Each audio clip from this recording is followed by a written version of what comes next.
requested streamlining outfit activities.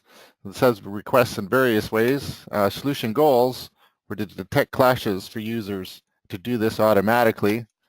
Project-wide clash management, and in the last release we introduced the new clash detection ability to do globally. So yeah, good morning, good evening, depending on where you are. So yeah, as Norm mentioned, in the last release of ShipConstructor 2019 R2, we delivered on our first goal for clash management, which was the ability to eliminate avoidable clashes while modeling, and that was done through the clash palette. In the upcoming release, we've added to that foundation following through on two other primary goals of clash management. One was being able to assign and track clashes across the project, and the other was being able to find clashes that you need and get to them quickly. So with the new release, we have something called the Clash Manager. It's a sister to the Clash Palette, but it offers the ability to view and manage clashes across your entire project, not just within a single drawing. So from there, then you can filter down to see the clashes that you're actually interested in. Also in this release, we've introduced string user-defined attributes. These have been added to both palettes, so now you can annotate clashes with any of the information you need to add to them.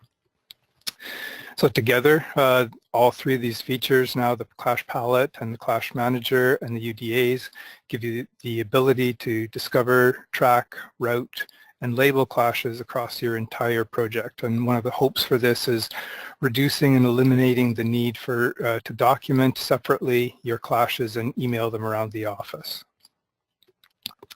So I'll just show you a quick demo. I have a couple of scenarios here. I'll probably only have time to go through one of them and just maybe touch on the second one.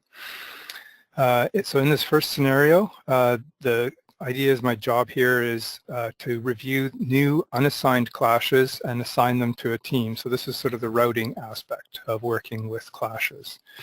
So to do this, I'm going to open up the Clash Manager, so in the same area as the Clash Palette. And we'll pull this up here.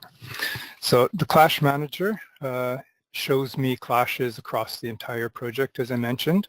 So my task this morning is to review clashes that are new and that haven't yet been assigned, and then to review them and decide who they should be assigned to.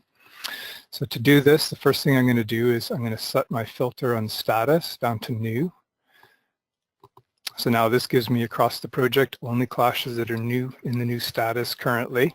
And I'm only interested in ones that haven't yet been assigned to a particular team, so I can filter those down again to ones that are empty. So now I actually can see just the clashes that I need to work with. Additionally, just to make it a little bit easier for me to get through my task, I can actually group them by drawing. So now I can just focus only on go through by drawing the ones that I have to work with rather than sort of jumping around to different drawings. Once I've got my list of clashes here, now I can go into the actual context menu here, and now I can open the drawing that I want to take a look at to review my clashes. So I'll just take a moment for the drawing to open up here.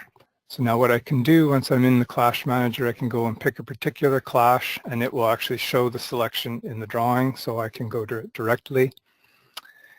And now I make my assessment, decide who should be dealing with this one. So this is probably most likely a penetration, I'm going to say. So then I can just go and assign this to mechanical in this case. And then I can go through again through a similar process with this one. And again, I might end up assigning that one to mechanical. So this is all I have to do. Now I've actually gone through, I would repeat this obviously going drawing by drawing through until I get through all the clashes that I need to, and I've now actually gone through and routed those clashes. So it's just somebody going through sort of a triage step to say, okay, who's going to take a closer look at these clashes. So that's the first scenario. The second scenario would be sort of the downstream one. So I've effectively routed these clashes to a particular group in this case. So now if I was actually say the piping engineer, and now it was my job to actually go and assess the clashes and make a decision as to what to do with these, then now instead I'd still keep I'll just remove the grouping on this. I'll keep the filter on my status new because I'm still going to be working in that in the way I'm using my workflow here. But now instead of empty ones, I'm going to be focused on ones that are assigned to mechanical. And so now as the piping engineer, now I see only the ones, again, that I'm interested in and for this particular task. And then again, I can go to my drawings, review what I need. I can now update my status as need. It might be that I just can ignore this one. It's maybe just related to insulation, something just nicking it. We don't need to touch it. Or I might actually set a solution to it. This is a penetration or needs to be routed through a lightning hole, something like that. And then I can set my status now to active. And then that'll route it on to whoever is going to actually resolve this particular clash. And then so on down through your workflow, similar types of processes. So these are just a couple of scenarios, but I hope that they give you an example of some of the ways that this can be used to actually leverage this power to manage your clashes within ShipConstructor and not have to go through outside means that are going to be a little less reliable, tracking emails and things like that as a way of keeping track of your clashes. So yes, so the new goals that we've accomplished with this release are being able to assign and track clashes across your project and being able to find and get to them quickly when you need to. So yeah, I'll be around for a bit to take a look at any questions you have, and otherwise I'll send it back to Norm. Very cool feature. I've been playing around a lot with that. Functions in the background while you work. In the clash detection part, that's the way it's set up. View clashes across the project. We use the UDAs to assign clashes to groups, as you can see, advanced filtering and grouping capabilities. So in the event you have a lot of clashes to deal with, we get some practical user interface tweaks there and adjustments. A lot of information. You can go directly to the drawing. Identify and correct clashes while modeling. Obviously, there's some great efficiencies while doing that.